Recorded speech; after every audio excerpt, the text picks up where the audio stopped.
Hi everyone and welcome back to my channel. In today's video I'm going to share with you all my version for Dan noodles.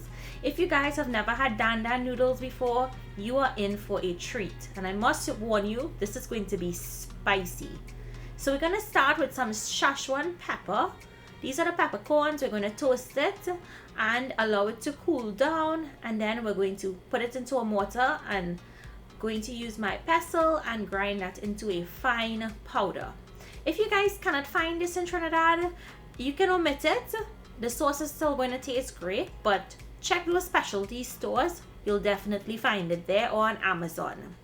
So you're going to empty that into a bowl. We're preparing the sauce now for this entire dish. In goes sesame oil, mirin or sweet rice cooking wine. If you don't have it, it's okay, just omit it. Don't substitute with regular wine. Half a teaspoon of dark soy sauce goes in. Next we're going to go in with some sweet soy sauce. This is a thicker soy sauce, also known as kikap manis. Here we have some sweet chili sauce. This sweet chili sauce is going to balance the spicy of this dish. Now this is a spicy element. This ground chili and garlic in oil.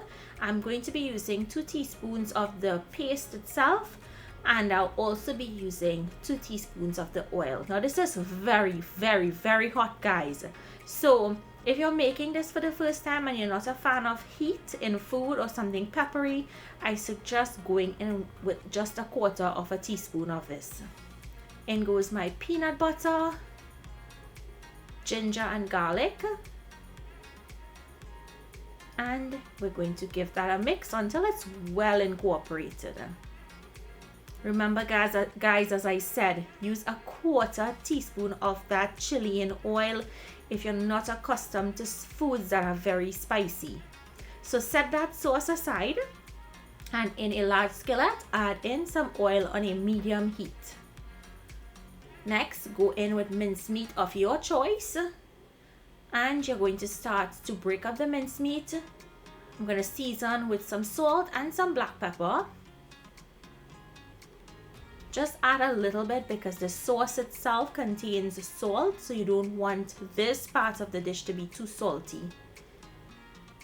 And we're going to continue to cook this, break it up and cook it until it's nice and it's crumbly and it's dark brown in color.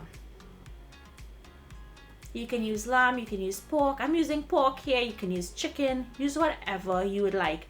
And if you wanted to make this vegetarian, you can use crumbled tofu, or you can use mushrooms in place of the mincemeat.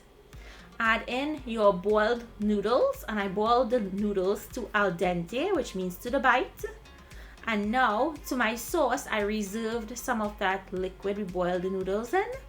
I'm just going to give that a mix, put in about 1/4 cup, give it a good mix, and then we're going to pour this over our noodles. Now we're going to toss everything to coat. That sauce is so delicious, guys, and with that sauce you can take that same sauce, you can use it with pot stickers, you can use it with wontons. It's really versatile. I'm garnishing with some chopped scallions and mixing that in. You guys can see how that sauce is coating the noodles and the meat, and you can taste it at this point and adjust the salt, and you can also adjust the spiciness. So if you think it's not spicy enough, now you can add some extra spice by adding that chili in oil. All you have to do is plate and garnish with some more chopped scallions and toasted sesame seeds, or you can use chopped almonds or cashews or peanuts. I hope you guys enjoyed today's recipe. It was super delicious. I love spicy foods, so this was right up my alley. If you don't, as I said, cut back on the amount of chili. So if you make this, comment down below, let me know. Try the sauce by itself with pot stickers or wontons. Thank you all so much for watching, and I'll see you in my next video. Bye everyone.